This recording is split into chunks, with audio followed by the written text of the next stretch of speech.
보면 그 성벽 재건공사를 다 완공하고 수문학광장에 모여서 말씀 사경회를 하는 장면을 볼 수 있죠.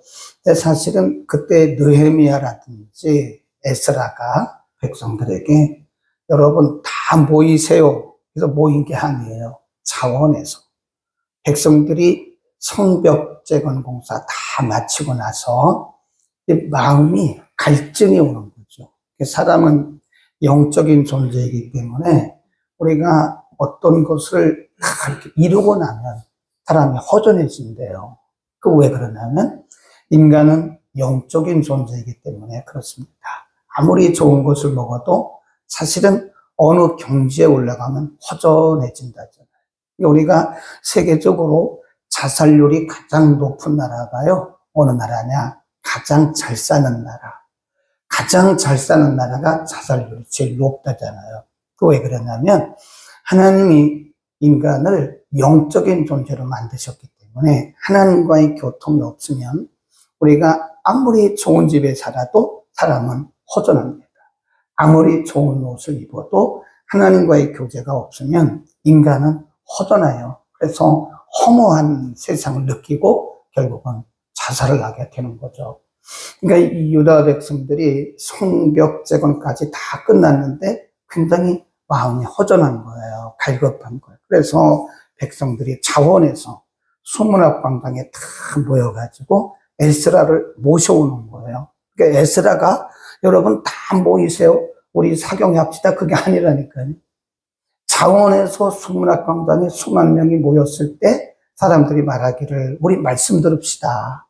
에스라 선지자, 학사 겸 제사장인 에스라를 불러다가 우리가 말씀을 들읍시다. 이거 자원해서 일어난 사경입니다. 그래서 에스라가 거기 나무강단에 서가지고 말씀을 탁 읽을 때 백성들이 탁 일어나잖아요. 네, 말씀을 낭독만 했는데 백성들이 탁 일어나면서 하나님에 대한 경외를 표시한 거죠. 그리고 그 말씀을 낭독할 때 중간에 있는 레위인들이 13명이 사이를 다니면서 에스라가 낭독하는 말씀들을 다 이렇게 풀어주는 거예요.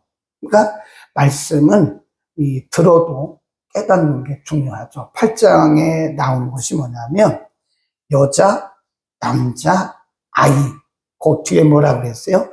깨달을 만한 자, 알아들을 만한 자들 그랬어요. 그러니까 거기 모였던 모든 사람들이 다 말씀을 깨달은 것이 아니라 남자, 여자, 알아들을 만한 자들이 사실은 그때 수문학광장에서 그 부흥이라 하면 그 심령이 회복이 되고 그 다음에 일어나는 게 회개입니다. 진정한 부흥은 회개운동이에요. 이 사람의 수가 많아지는 게 부흥이 아닙니다. 사람의 수 아무리 많아도 말씀도 깨닫지 못하고 그리고 자기 자신이 죄인인 것도 모르고 그렇게 살아가는 것은 아무리 많이 모여도 그건 부흥이 아니에요. 진정한 부흥은 영적 부흥인데 8장에 보면 하나님의 말씀이 사람들의 심령 속에 들어오니까 그때부터 회개가 일어나는 거예요. 회개가 자기 자신이 보여지고 그래서 그때 에스라, 느헤미야, 예수와 수룹바벨 이런 백성들이 다 일어나가지고 회개 운동을 하는데 9장이 뭐냐면 그때 드렸던 회개 기도문이에요. 기도. 거기다 써놓은 9장 줄거놓고 성경에서 가장 긴 회개 기도문이다. 네, 38절까지 있으니까요. 이게 회개 기도문입니다. 회개 기도문. 그래서 거기 보면 회개를 하는데 그냥 막연하게 하는 것은 회개가 아니에요. 말씀이 들어갔을 때 그 말씀을 통해서 일어나는 게 그게 회개입니다. 그러니까 어떤 분들은 막연하게 하나님 내가 잘못했습니다. 물론 그것도 회개가 되지만 그것은 뉘우침입니다. 뉘우침은 얼마 있다가 도로 재발합니다. 다시 반복이 되는 거예요. 여기 보면 역사적으로 쭉 보는데 잠깐 우리가 한번 정리를 해보겠습니다. 5절부터 15절까지는 출애굽 시대를 말해요. 하나님께서 애굽에서 이들을 이끌어내실 때 이들에게 베푸셨던 은혜, 여기에 반해서 백성들의 어리석음 쭉 나오고요. 그 다음에 16절부터 21절까지는 광야시대, 거기 쭉 나오죠. 예, 광야시대, 하나님께서 광야에서 이들에게 베푸신 은혜가 얼마나 큰가. 그리고 22절부터 오늘 우리가 공부하는 25절까지는 가나안 시대입니다. 가나안에 하나님이 들어가게 하셨다. 거기 보세요. 23절에 보면 주께서 그 자손을 하늘의 별같이 많게 하시고 전에 그 10조에게 명하여 들어가서 거기 차지하라고 하신 땅으로 인도하여 이르게 하셨다. 그 말은 가나안에 들어가게 하셨다. 그 말이죠. 24절 그 자손이 들어가서 땅을 차지하되 주께서 그 땅 가나안 거민으로 저희 앞에 복종케 하실 때, 가나안 정복이에요. 하나님의 은혜죠. 하나님의 계획대로 지금 이스라엘 백성들에게 은혜를 착착착착 베풀어 주시는 거예요. 그 다음에 27절부터 끝절까지는요, 사사시대입니다. 사사. 27절을 보면 그러므로 주께서 그 대적의 손에 붙이사 곧 곤고를 당하게 하심에 저희가 환난을 당하여 주께 부르짖을 때에 주께서 하늘에서 들으시고 크게 긍휼을 바라사 구원자들을 주어 대적의 손에서 구원하시. 구원자, 이게 누구냐면 사사예요. 사사. 하나님이 사사시대도 역시 그들이 범죄하였지만 그들에게 은혜를 주셨습니다. 그래서 이렇게 시대별로 참 조직적이죠. 역사적으로, 조직적으로 출애굽시대, 광야시대, 가나안 정복시대, 사사시대. 그러니까 지금 역사적으로 쭉 가면서 하나님께서 그들의 조상들에게 어떤 은혜를 주셨는가를 쭉 말씀하세요. 네. 그러니까 회개라고 하는 것은 막연한 게 아니겠죠. 회개는 구체적이어야 됩니다. 그래 써놓으세요. 회개는 구체적이어야 된다. 그냥 막연하게 하나님 제가 잘못했습니다. 하나님 제가 죄인입니다. 그것은 그냥 뉘우치는 막연한 뉘우침이에요. 근데 그게 진정한 회개도 이렇게 구체적인 회개가 일어나는 것도요. 이게 내 생각대로 안 된다니까요. 말씀이 들어가죠. 말씀. 그러니까 우리가 역사적으로 보면 성경적으로나 우리 교회사로 보면요. 진정한 회개운동, 진정한 부흥운동은 말씀이 원동력이 됐어요. 그러니까 이 소그룹에서 말씀을 묵상하다가 사람들이 깨닫게 되니까 그때 회개하고 그리고 그때 부흥. 그게 1907년 평양대 부흥운동이죠. 평양에 1907년 평양 대부흥운동은 누가 부흥합시다 그래서 일어난 것도 아니고 우리 회개합시다 그런 것도 아니에요.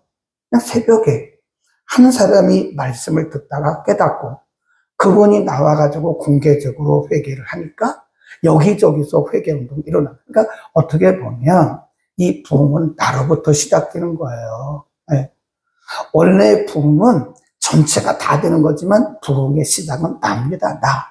나로부터 부흥이 시작되는 거예요. 내가 부흥되고 내가 회개하면 부흥, 아이고 왜 우리 교회 이렇게 부흥이 안 되는 거야? 그건 내가 부흥 안 된 거죠. 나부터 하면 되는 거예요. 누구를 욕할 게 아니고요. 나부터 회개하고 나부터 말씀 깨닫고 나부터 돌아가면 거기에 부흥이 일어나는 거죠. 아멘. 그 다음에 오늘 본문을 자세히 보면요. 계속 반복되는 단어들이 나옵니다. 거기 보세요. 25절 다시 저희가 견고한 성들과 기름진 땅을 취하고 모든 아름다운 물건을 채운 집과 파서 만든 우물과 포도원, 가나안 말하는 거죠. 감람원과 허다한 광옥을 차지하여 배불리 먹어 살지고 주의 큰 복을 뭐 했으나? 즐겼으나. 네, 그러나 거기 빠졌어요. 26절 앞에다가 그러나가 하나님이 이렇게 큰 복을 주셨는데 그러나 26절 저희가 오히려 순종치 아니하고 주를 거역하며 하나님의 은혜가 계속 주어지고 그러나 이들은 또 범죄하고. 예. 그 다음에 28절 가보세요. 저희가 평강을 얻은 후에 다시 주 앞에서 악을 행함으로 그러잖아요. 다시, 그러나 다시 하나님이 은혜를 주시면 그러나 저희는 하나님을 떠나 하나님이 또 은혜를 주시면 다시 하나님을 거역하고. 그 다음에 30 쭉 내려가다가요 30절에 보면 그러나가 또 나오고 33절에도 보면 그러나가 나와요. 이 그러나가 여러 번 나오는데 첫 번째 그러나는 백성들의 무지 아주 어리석어요.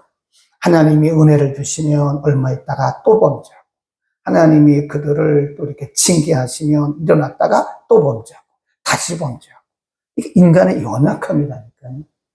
이스라엘 백성들이 그랬어요. 역사적으로 보면 하나님이 이렇게 세우시면 범죄해서 또 하나님 앞에 징계받으면 아프니까 하나님 앞에 또 회개했다가 어느 정도 지나면 다시 범죄하고 또 아프면 하나님 앞에 회개했다가 어느 정도 지나면 또 다시 범죄하고. 이게 계속 돌아가는 거. 이스라엘 백성들이 이걸 뭐라 그러냐면 인간의 죄성이라 그럽니다. 죄성. 우리도 마찬가지예요. 우리도 하나님이 은혜 주시면 잘 살다가 어느 시점에 가서 또다시 사람이 변질돼요. 그 은혜 주시잖아요. 다시 하나님 은혜 주시면 얼마 가다 또다시 범죄하고. 이게 계속 연속입니다. 하나님이 축복하시고 또 변질됐다가 하나님 앞에 징계받으면 울다가 또 고쳐주시면 또 회개하고 또 범죄하고 아프고 회개하고. 이게 계속 반복되는 거다. 인간의 연약함이고요. 그렇다고 해서 하나님이 이스라엘 백성들을 버리신 것은 아닙니다. 거기 보세요. 27절 그러므로 주께서 그 대적의 손에 붙이사 곤고를 당하게 하시매 저희가 환난을 당하여 주께 부르짖을 때에 주께서 하늘에서 들으시고 크게 뭘 베푸셨대요? 긍휼. 아마 사람 같으면 다시 그들을 용서하지 않았을 겁니다. 지금 몇 번째예요? 네, 계속 범죄하고 이렇게 세우면 또 범죄하고 이렇게 세우면 또 범죄하고. 네? 그게 하나님의 긍휼이라는, 그게 헤세드입니다. 헤세드.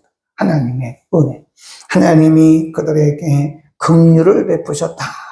그런 말씀하세요. 29절, 28절 저희가 평강을 얻은 후에 다시 주 앞에서 악을 행함으로 주께서 29절 다시 주의 율법을 복종하게 하시려고 경계하셨으나 저희가 교만히 행하여 사람이 존행하면 쭉 내려가다가 30절 그러나 이 그러나는 긍휼의 긍휼입니다. 긍휼의 그러나. 이스라엘 백성들의 그러나는 계속 반복되는 무지함의 그러나고 여기서 말씀하는 그러나는 하나님의 긍휼의 31절 저희 긍휼이 하나님의 주의 크신 긍휼이 크심으로 하나님의 긍휼이 크심으로 그런 얘기입니다. 그 다음에 33절 그러나 여기도 하나님의 긍휼의 그러나 우리의 당한 모든 일에 주는 공의로우심에 우리는 악을 행하여 싸우나 주는 신실히 행하심이니이다. 그래. 보면 오늘 본문 말기 기도문을 보면서 회개 기도문을 보면서 역사적으로 이스라엘 백성들은 계속 범죄해요. 그런데 하나님의 긍휼은 계속 그들을 따라가요. 신기하죠? 이스라엘 백성들은 시간만 있으면 틈만 나면 무지하게 범죄하고 타락하고 범죄하고 하나님 앞에 매맞고 돌이키고 또 매맞고 돌이키고 또 매맞고 이런 거. 그러니까 계속 이것을 반복하는데 참 신기하게도 그럼에도 불구하고 하나님이 이들을 버리지 않으셨다. 하나님이 이들을 놓지 않으셨다는 거예요. 하나님이 계속 하나님의 긍휼은 하나님의 헤세드는 그럼에도 불구하고 계속 따라가는 거예요. 그거 신기합니다. 하나님이 이렇게도 크신 분이시구나. 네? 사람들 같으면 그거 한 두세 번 봤다가 잘못하면 그거 끊어버려요. 부모 자식 간 해도 호적을 끊어버린, 호적을 파버린다. 그래서 그런 얘기 많이 들었어요. 옛날에 제 위에 형님이 참 속을 많이 썩였어요. 네. 결혼하기 전에. 결혼하니까 그 속 썩이는 게 다 끊어지더라고요. 얼마나 속을 썩였는지 우리 아버지가 저놈의 새끼는 호적에서 파가라고. 호적에서 파가라고. 그러고 간다고 호적이 파집니까? 부모와 자식 간이 아무리 행정적인 그런 부분을 마감한다고 해서 부모 자식은 여전히 부모 자식이잖아요. 사람은 10번 이상 못 참을 겁니다. 10번이 뭐예요? 대여섯 번 참아주고는 아마 호적 파라고 그래요. 파라. 자식들이 속썩여. 근데 하나님은 이스라엘 백성들이, 하나님의 자식인 이스라엘 백성들이 계속 속을 썩이는 거예요. 그런데 우리가 성경을 보면 출애굽 시대에도 하나님의 긍휼이 계속 그들을 따라가고, 광야 시대에도 하나님의 긍휼이 계속 그들을 따라가고, 또 가나안 정복 시대에도 하나님의 긍휼이 그들을 따라가고, 사사 시대에도 하나님의 긍휼이 계속 따라가고, 마치 이스라엘 백성들이 광야를 지날 때 구름 기둥, 불 기둥이 계속 같이 갔잖아요. 그런 것처럼 하나님의 긍휼은 그들을 계속 따라가는 거예요. 이게 하나님이 크신 분입니다. 그래서 우리는 하나님 앞에 감사할 수밖에 없는 게, 우리는 이스라엘 백성들하고 이 모습이 우리의 모습이에요. 우리가 뭐 잘난 것도 없습니다. 네, 우리가 잘난 척할 것도 없고 의로운 척할 것도 하나도 없어요. 똑같아요. 이 모습, 이 모습. 지금 여기 나오는 이 모습들이 그러나 다시 이게 우리의 모습이라니까요. 근데 그럼에도 불구하고 하나님의 은혜는 계속 우리를 따라오는 거예요. 그러니까 우리가 하나님의 은혜를 생각하면 감사가 안 나올 수가 없습니다. 감사가. 지금은 필리핀 마닐라에 북쪽 우회 쪽에서 선교사로 사역을 잘하는 분이 계세요. 네, 이 선교사님이라고. 근데 그분의 아버지가 목사님이세요. 네. 그래서 이 아버지가 이 아들이 정말 훌륭한 목회자가 되게 하기 위해서 중학교 때 저 필리핀 바기오라고 하는 곳에 유학을 보냈습니다. 교회가 어려운데도 저 필리핀 바기오는 제가 가보니까 외국인들이 많아요. 미국 사람들이. 뭐 아주 그냥 완전 높은 고지대인데, 그러니까 이제 공기 맑고 그러니까 미국인들이 많습니다. 그래서 영어를 좀 배우고, 미국을 못 보내니까 영어를 좀 배우고 좀 훌륭한 사람이 되라고 중학교 때 보냈어요. 그러니까 이제 얘가 잘하나 못하나, 중학교 때 그리고 고등학교 때까지는 이 아이가요 부모의 말에 순종하더래요. 그래서 선교사님 집에다가 이렇게 모셔서 선교사님 집에서 선교사님 모시고 이 아이를 참 양육해 달라고. 선교사님 밑에서 있으니까 이 아이가 말씀도 배우고 매일 말씀 읽고 순종하고 그랬다고요. 근데 대학교 들어가니까 이 아이가 저는 선교사님 집에 안 있습니다. 제가 독립하겠습니다. 요즘 아이들 다 독립하잖아요. 독립하겠습니다. 그래서 이 아이를 그 시내에 있는 이 조그만 방을 하나 독립을 시켰어요. 그러니까 아무래도 아버지 목사님이 염려가 되니까 가끔 한 달에 한 번, 가까우니까요. 한 달에 한 번, 2달에 한 번 공부 잘하나. 예고 없이 가는 거예요. 예고 없이 가서 얘가 학교 가는 사이에 이렇게 가보면 담배꽁초가 잔뜩 있고, 방에 담배꽁초가 여기저기 있고 공부한 흔적이 별로 없어요. 네. 그래서 전화해서 야 공부 잘하니? 예, 공부 잘합니다. 열심히 하고 있습니다. 말은 하는데 막상 예고 없이 가보니까요 담배꽁초가 있고 얘가 공부한 흔적이 별로 없는 거예요. 나중에 물어보니까 얘가 공부를 제대로 안 하고요, 시험 볼 때도 필리핀 그게 가능해요. 옆에 있는 학생들에게. 지금은 모르겠어요. 얼마쯤면 이 대리 시험도 봐주고 막 그런다. 그게 엉망인 거예요, 얘가. 근데 그 아버지가요, 저 같으면 당장 한국으로 소환했죠. 다 끊어버리고. 네, 등록금 안 주고, 빨리 당장 들어오라 그랬죠. 근데 이 아버지가 다 봤어요. 다 알았다고요. 그런데 그걸 모르는 척하는, 눈 감아주는 거예요. 모르는 척하고. 그리고 그 다음에 가가지고는 신문을 이렇게 스크랩해가지고요. 아무 말 하지 않고 그 아들 책상 위에 딱 놓고 온대요. 담배가 왜 해로운가? 담배가 우리 신앙생활에 어떤 해가 되는가? 이런 것들을 이제 스크랩해가지고 딱 놓고 온다잖아요. 근데 이제 이 아이가 이제 한국에 오잖아요. 그럼 그 목사님은 교회 건축을 하고 재정이 어려우니까 사택이 없어요. 맨 꼭대기층에 이렇게 개조해가지고 거기서 살아요. 교회 꼭대기층. 근데 이 아이가 한국에 오잖아요. 그러면 거기서도 담배를 피는 거예요. 아버지 몰래 나갔다가 담배 피고 들어와. 그러니까 아이 방에 들어가면 담배 냄새가 나는 거예요. 근데 이게 목사님이 그걸 다 알았어요. 벌써부터 알았어요. 대학교 들어가서부터니까 뭐 4년 동안 하는 거 다 알았죠. 담배 피는 거, 공부하는 거 다 알았죠. 근데 아버지가 보고도 계속 기도만 하고.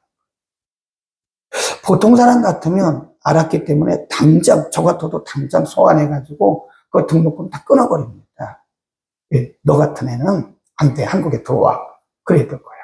근데 이건 알면서도 등록금 다 보내주고 용돈 다 보내주고 알면서도 다 농담을. 근데 어느 날 저 제주도에서 이 아이가 선교사로 가고 싶은 마음이 있다고 그래서 저 제주도에서 선교사 훈련을 받았어요. 3일 동안. 제주도에서 선교사들 여럿이 모여가지고 예비 선교사들이 모여가지고 그 말씀 듣고 서로 나누고 또 기도하고 그런 사이에 성령을 받은 거예요. 성령을. 갑자기 성령이 그에게 임하니까 그때부터 이 아이가 눈이 확 열려버리고, 이건 내가 너무 큰 죄를 지었구나. 그러니까 가만히 생각해. 자기 아버지가 생각나는 거예요. 아버지가 내가 이렇게 엉망으로 산 것을 다 썼었구나. 다 썼는데도 아버지는 모르는 척하고 내가 이 날이 올 때까지, 내가 성령을 받고 내가 돌이키고 깨달을 때까지, 이 날이 올 때까지 아버지는 기다리셨구나. 그래요. 집에 와가지고 무릎을 꿇고 아버지 잘못했습니다. 아버지는 저의 잘못을 제가 담배 피고 공부 안 하는 거 다 알면서도 등록금 다 주셨고 내가 그렇게 공부도 안 하고 담배 피고 이런 걸 다 하시면서도 용돈까지 주셨습니다. 그때부터 이 선교사님은 지금 사역을 잘하는데 저한테 그러더라고. 목사님, 저는요 하나님의 은혜가 얼마나 큰지 잘 생각이 안 날 때는 아빠를 생각해요. 우리 아버지를 생각해요. 저는 아버지의 생각만 하면 눈물이 나고 그때부터 하나님이 어떤 분인가를, 얼마나 크신 분인가를 저는 알아요.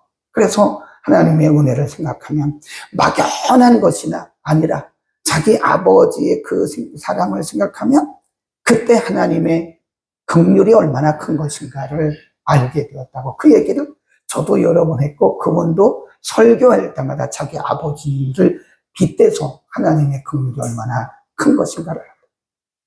근데 가만히 보면 우리 똑같은 거예요. 뭐 우리가 잘나가지고 하나님이 복을 주시고 우리가 뭐 잘해가지고 하나님 은혜 주신 건 아닌 것 같아요.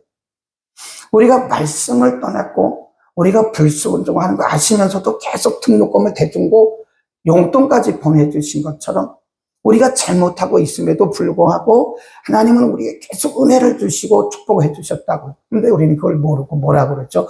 내가 잘해서 내가 기도해서 응답받아가지고 내가 열심히 살았더니 하나님 축복하셨다가. 그거 아니거든요. 아니고 뭐죠? 하나님의 긍휼. 하나님의 긍휼이었어요. 하나님의 은혜였어요. 근데 우리는 그걸 모르고 막 내가 잘나. 그래서 그 아들 목사님이요, 나중에 깨닫고 나서 얼굴을 들 수가 없었대요. 얼굴을 들 수 없다. 우리가 아직도 얼굴을 막 들고 이러고 다니는 것은 아직도 나를 발견하지 못한 겁니다. 우리가 하나님 앞에서 우리의 모습이 얼마나 죄인된 것인가를 발견할 때 우리는 그때 얼마나 우리가 부끄러운 모습이었는가를, 그래서 겸손할 수밖에 없고 그런 거예요. 진정한 회개는 언제 일어나요? 성령이 받아요. 그 성령은 언제 임해요? 말씀이 임할 때 임하는 겁니다. 하나님의 긍휼. 그래서 오늘 본문이 우리들에게 가르쳐 주시는 것은 하나님의 긍휼이에요. 하나님의 긍휼. 하나님의 긍휼이 얼마나 큰가. 백성들은 계속 다시 그러나 다시 그러잖아요. 그러나 30절에 보면 그 그러나는 하나님의 긍휼의 그러나. 그럼에도 불구하고 우리가 무지하고 그렇게 살아감에도 불구하고 하나님은 우리를 그렇게 긍휼을 베푸셨다 하는 것. 그래서 쭉 내려가서 36절 우리가 오늘날 종이 되었었는데 고 주께서 우리 열조에게 주사 그 실과를 먹고 그 아름다운 소산을 누리게 하신 땅에서 종이 되었나이다. 우리의 죄로 인하여 주께서 우리 위에 세우신 이방 벼랑이 이 땅에 많은 소산을 먹고 우리가 우리의 몸과 육축을 임의로 관할하오니 우리의 곤란이 많아서 그래서 우리가 그런 걸 당한 겁니다. 우리가 이 모든 일을 인하여 이제 견고한 어디에? 언약. 말씀 앞에 이 견고한 언약을 세워 기록하고 우리의 방백들과 레위 사람들과 제사장들이 다 뭐를 친다고 그래요? 인을 거기다가 탁 치는 이게 끝이에요. 이 긴 기도문에 이 회개 기도문에 거기 어린 아이들까지 우리가 여기에 동의합니다 라고 거기에 도장을 꽉 쌓이는 게 오늘날로 말하면 저도 그렇습니다. 그리고 그 하나님의 말씀을 놓고 그 언약 앞에 그 기도문에 모든 백성들이 저도 그렇습니다. 그러면서 여기 다 인을 쳤다. 그 말은 결단을 얘기합니다. 그리고 내일 본문에 보면 그때 인친 사람들의 이름이 쫙 나와요. 네, 결단한 사람들. 우리는 무지한 사람들입니다. 우리는 역사적으로 무지한 사람. 하나님의 긍휼은 그럼에도 긍휼입니다. 우리가 연약하고 우리가 범죄하고 우리가 불순종함에도 불구하고 하나님은 계속 우리에게 은혜를 주셨고 계속해서 우리의 복을 주신 겁니다. 그러니까 가만히 생각하면 모든 것이 하나님의 은혜. 내가 기도를 잘한 것도 아니고 우리가 기도를 많이 했으면 얼마나 많이 했겠습니까? 우리가 성경 묵상을 했으면 얼마나 많이 했겠습니까? 우리가 주를 섬겼으면 그 얼마나 많이 섬겼겠어요? 하나님의 긍휼에 비하면 10,000분의 1, 100,000분의 1, 10,000,000분의 1도 안 돼요. 드러낼 거 아무것도 없는 거예요. 모두가 다 뭐죠? 하나님의 은혜입니다. 오늘도 우리는 하나님의 은혜를 생각하면서 정말 눈물로 감사할 수 있는 하루가 되기를 축원합니다. 기도합니다. 걸어가신 우리 아버지, 이스라엘 백성들이 출애굽 때부터 광야 때, 가나안 정복 때, 사사시대 그리고 그 이후에도 여전히 범죄하고 또 범죄했지만 그럼에도 불구하고 하나님은 그들을 버리지 아니하시고 계속해서 긍휼을 베풀어 주시고 또 긍휼을 베풀어 주시고 오늘까지 그랬던 역사를 오늘 우리가 공부했습니다. 가만히 돌이켜보면 우리가 잘한 것이 하나도 없습니다. 실수한 것뿐이고 우리가 범죄한 것뿐이고 무지한 것뿐임에도 불구하고 하나님이 우리를 놓지 않으시고 우리를 버리지 아니하시고 하나님의 긍휼로 하나님의 은혜로 우리를 덮어서 여기까지 오게 하신 줄로 믿습니다. 하나님의 은혜를 생각하면 만만 감사밖에 없습니다. 우리가 잘하는 것이 아닌데도 불구하고 하나님은 10배, 100배 축복하셨고 우리가 잘한 것이 없음에도 불구하고 하나님은 은혜를 이렇게 쏟아 부어 주셨습니다. 크신 하나님을 생각하며 오늘도 내일도 우리의 생명이 다하는 그날까지 하나님의 은혜를 생각하며 감사하며 겸손하게 충성을 다하는 하나님의 복된 삶을 하나님의 백성의 복된 삶을 살아가도록 우리 모두를 축복하여 주옵소서. 무한하신 은혜를 감사합니다. 하나님의 은혜를 깨달아 알게 하옵소서. 오늘도 주님 우리가 드리는 주일 예배, 특별히 오늘 은혜의 밤 두 번째 날 하나님이 보내신 우리 홍명기 목사님을 통해서 우리 각자에게 주신 말씀을 듣게 하시고 우리의 삶에 새로운 도전과 그리고 발전, 부흥이 일어나게 하옵소서. 오늘도 이전에서 드리는 모든 예배 후에 성령의 충만한 은혜가 임하게 하소서.